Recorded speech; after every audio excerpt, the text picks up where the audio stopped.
हेल' लोगोफोर दिनै HSLC आनजादनि जिहेतु रिजाल्ट मोनबाय दा बेखौ साफ्रोमबो मिथिजोबखाबाय जानो हागौ नाथाय बेनि गेजेराव बयनिबो साबसिन बर' मिडियामनिफ्राय पास जानाय केन्डिडेट जोंनि गेजेराव सौफैनानै दं एबा जोङो नुनो मोननाय जाबाय दिनै ससियेल मिडियानि गेजेरजों दा बियो जोबोद गोजोनथाव आरो बाख्नायथाव आरो बिथांखौ जोङो साबायखर बावनो नांगोन दा बेनि बेलायाव नोंथांमोना सोर बे मानसिया माबोरै बुंनो सानदों एबा मा बेयो नोंथांमोना नायदो दा अब्ला मिथिनो हानाय जागोन दा जोङो नुनो मोननाय जादों जोंनि बर'फोरा गावबा गावनि राव गावबा गावनि मा होनो न'खर गावबा गावनि हांखो जेनेबा उन्दैनिफ्रायनो जों बाहायबोनाय देबनागरि बेजों जों होनो मोनो जेराव जोङो गासिबो एनिफ्राय जोबजासिम बुजिजोबनो हानाय जायो दा बेनि बेलायावबो जोङो नाथाय आनजादखौ उथ्रिनो हाया गोबाङानो मोजां बिबांनि मार्क लानानै उथ्रिनो हाया दा बियो जोबोद दुखुनांथाव नाथाय बिनि गेजेराव बोसोरफ्रोमबो सासे नङा सासे गुबुन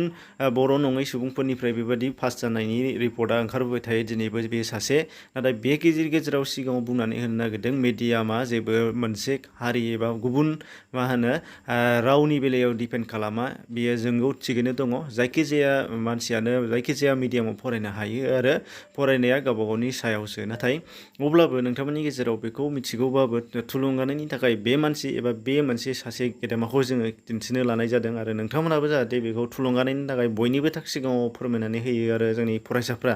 जाहाथे फरायनानै गोसो थुलुंगाखाङो दा बेखौ नोंथांमोननि गेजेराव लाबोनाय जादों जे जोङो नुदों जे तामुलपुर जिल्लानि धलकुसि गोजौ फरायसालिनिफ्राय गुबुन सासे सुबुं जायो गुबुन बर' नङा दा बिथाङा फरायनानै जोबोद मा होनो बुरजा पारसेन्ट जेराव 83 जौखोन्दो एबा स्टार मार्क लानानै उथ्रिनो हानाय जादों जायनि मुङानो जाहैबाय नोंथांमोनहा नुनो मोननाय जादों जे प्रताप चन्द्र दास आरो बिफा आरो बिमाया मनिका दास दा बिथांमोननि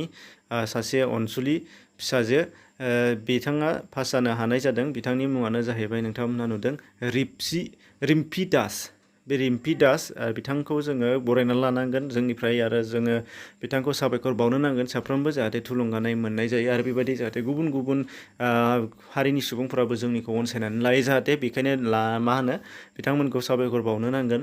बेल' नङालासिनो बिथाङा लेटार मार्कस गासै मोनब्रै आयदायाव मोनदों जेराव बर' MIL-आवनो 87 मोनदों आरो इंराजियाव 91 सानखान्थियाव 93 आरो एसामिस इलेक्टिभ लादों जिहेतु बेयाव आरो बिथाङा 82 नाम्बार लानो हानाय जादों अब्ला नायदो बिथाङा मोननै लेंगुवेजाव मोननैयावबो गुड पारफरमेन्सनि गेजेरजों रिजाल्ट लाखिनो हानाय जादों जाय जोंनि फरायसाफोरनि थाखाय जोबोद थुलुंगाथाव जानानै दङ दा बेयो मोनसे बिदिन्थि हिसाबै जाहाथे उननि जोंनि गथ'फ्रा बुजिनो हायो दा बेखौ नोंथांमोनहाबो लानांगोन खारन जोङो नाजायोबा बयबो हायि गैया होननाया फरायनायनि बेलायाव बियो 100% दा बेखायनो बियो